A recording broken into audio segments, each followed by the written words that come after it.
കഴിഞ്ഞ ദിവസത്തെ എൻ്റെ പൈനാപ്പിളിൻ്റെ ആ ഒരു സ്മൂത്തിയിൽ സ്റ്റക്കായി നിന്ന പലർക്കും വെയിറ്റ് വീണ്ടും കുറയാൻ തുടങ്ങിയിട്ടുണ്ടെന്ന് പറഞ്ഞ് ഭയങ്കര സന്തോഷമായിട്ടാ. അപ്പോൾ ഇന്നാ പിടിച്ചോ അടുത്ത ഒരു നമ്മുടെ സ്റ്റക്ക് മാറാനായിട്ടുള്ള അടിപൊളി ഒരു റെസിപ്പിയാണ് ഇത്. നമുക്ക് മോർണിംഗിൽ എടുക്കാം.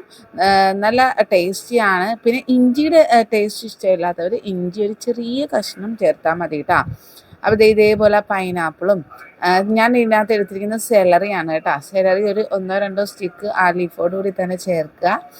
പിന്നെ നമ്മളല്ലാതെ അത് തനിയൊന്നും കഴിക്കൂലല്ലോ. പിന്നെ അതിലേക്ക് 2-3 പൈനാപ്പിളും കൂടെ ചേർത്ത് കൊടുക്കാം. ഈ ഒരു 2 കഷ്ണം ഇഞ്ചി ഞാൻ എടുക്കുന്നുണ്ട്. നിങ്ങൾക്ക് വേണമെങ്കിൽ ഒരു ചെറിയ പീസ് ചേർത്താൽ മതി. ഒരു നുള്ളു മഞ്ഞൾ പൊടി കൂടെ ഇട്ട് കൊടുക്കുക കേട്ടോ. ഇത് രാവിലെ കുടിക്കുന്നത് കൊണ്ട് നിങ്ങൾക്ക് ഒത്തിരി ബെനിഫിറ്റ്സ് ഉള്ളതാണ്. അതുപോലെ തന്നെ നമ്മുടെ ഏത് വെയിറ്റ് സ്റ്റക്കാണെങ്കിലും അത് മാറാനായിട്ട് ഇത് നിങ്ങളുടെ ഡയറ്റിലൊന്ന് ചേർത്ത് നോക്കൂ. തീർച്ചയായിട്ടും ഒരാഴ്ച കൊണ്ട് നിങ്ങളുടെ ഡയറ്റിൽ വ്യത്യാസം വരും.